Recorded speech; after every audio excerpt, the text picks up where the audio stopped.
might be playing for a win. He might think like, wait a second, it can't be that Magnus gets away with this.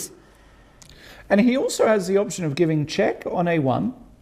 But that's losing. Then king c2, queen a4 check, king d2. And then putting, and then knight c4 check. Yes, and king e1. Yes, and then playing something. And play that position, and just go like, not queen a5. I would love to swing the queen over somehow, but maybe there's no good way to...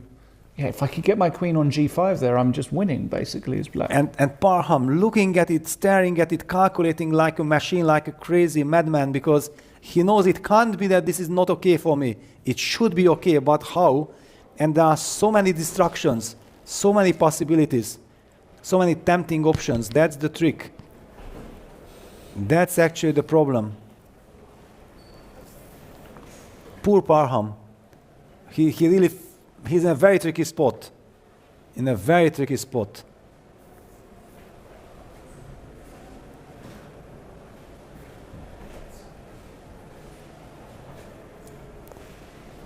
Will he find the move?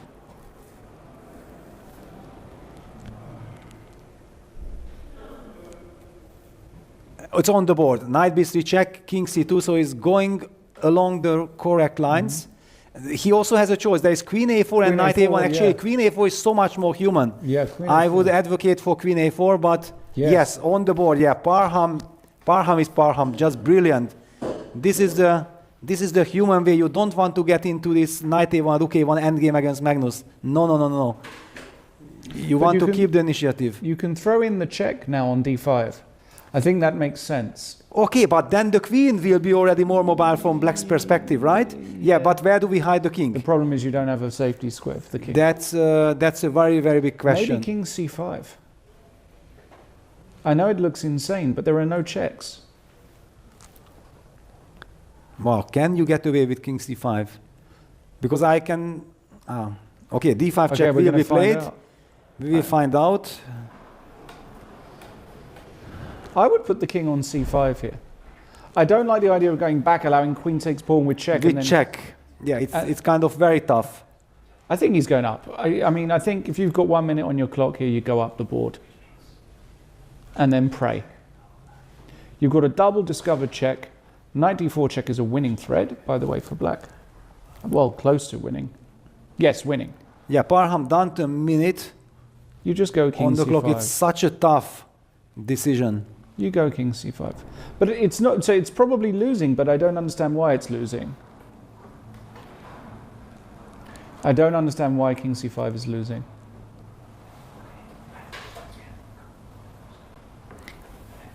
Yeah, I don't know. I'm a little bit worried that I don't have access to my mouse at the moment, so I can't make a move.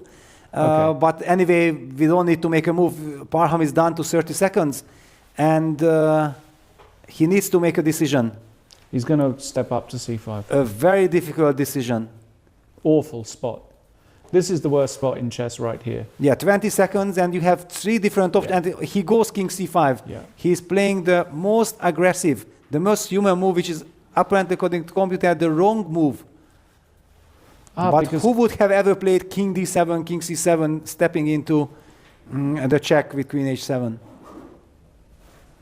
But the point here is that after queen takes h7, there isn't a good discovery. Knight d4 check, king d2, and importantly, the queen on h7 covers guards the c2 square. Yes, exactly. Oh, that's so brutal. And if king d2, knight e4, king e1... But, well, actually, Magnus played the move d5, so I can't really imagine him going king b1, because now there is also queen e4 check. Yes, well, you can repeat. So, oh yeah, queen e4 as well. Yeah, I mean, there are too many problems. On the other hand, okay, queen takes h7, he has 12 minutes when he started to think. He most probably will take on h7. He will take on h7, 100%. 100%. And then what? You've got this discovered check, but you can't do anything with it.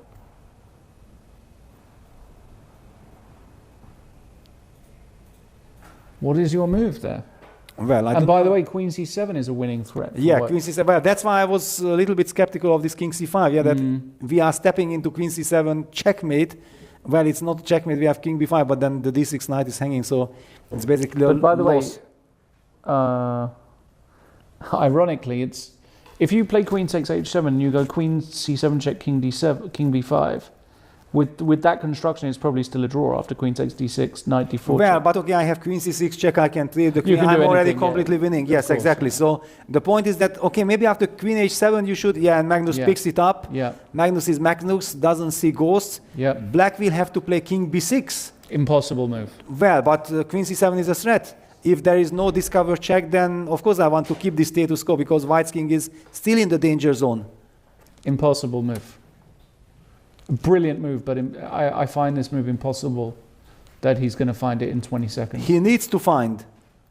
He needs to find it. Again, and it's completely crazy. It's completely insane because according to computer, if you play another move, queen g6, king c7, then for some reason this is a winning construction. Before computer was saying after d5 check, king c7, queen takes h7, king c8 is a draw.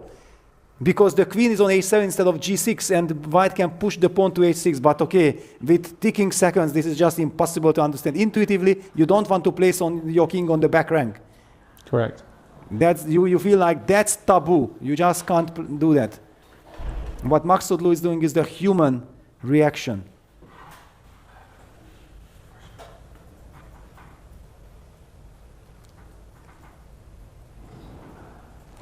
Unbelievable. What a game. Yeah, it's the game of the tournament. We have witnessed brilliant games, everything, but this back and forth, yeah, this is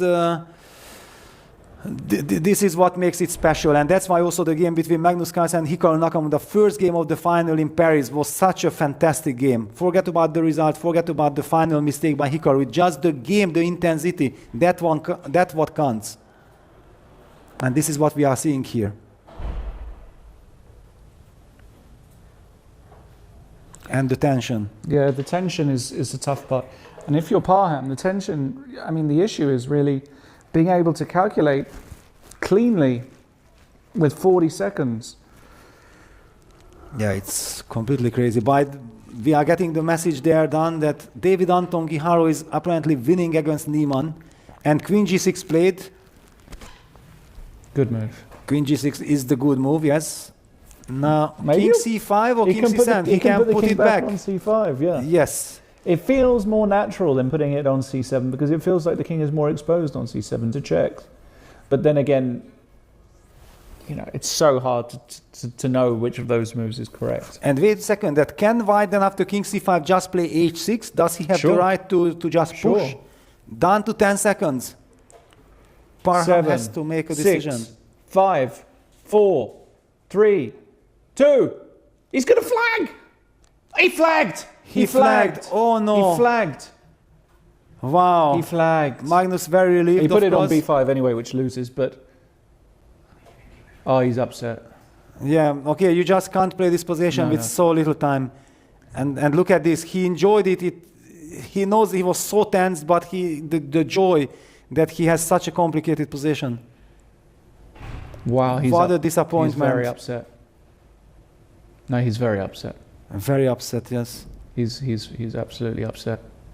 Yeah, this was... yeah, it's like a hard... Well, actually, he will feel actually much better if he knows that he made the losing move. Actually, it will help him. It will really help him. If suddenly it would turn out that king b5 and computer says 0-0, he would just be completely done. But if he knows that this was a losing move, and already the final position was already bad,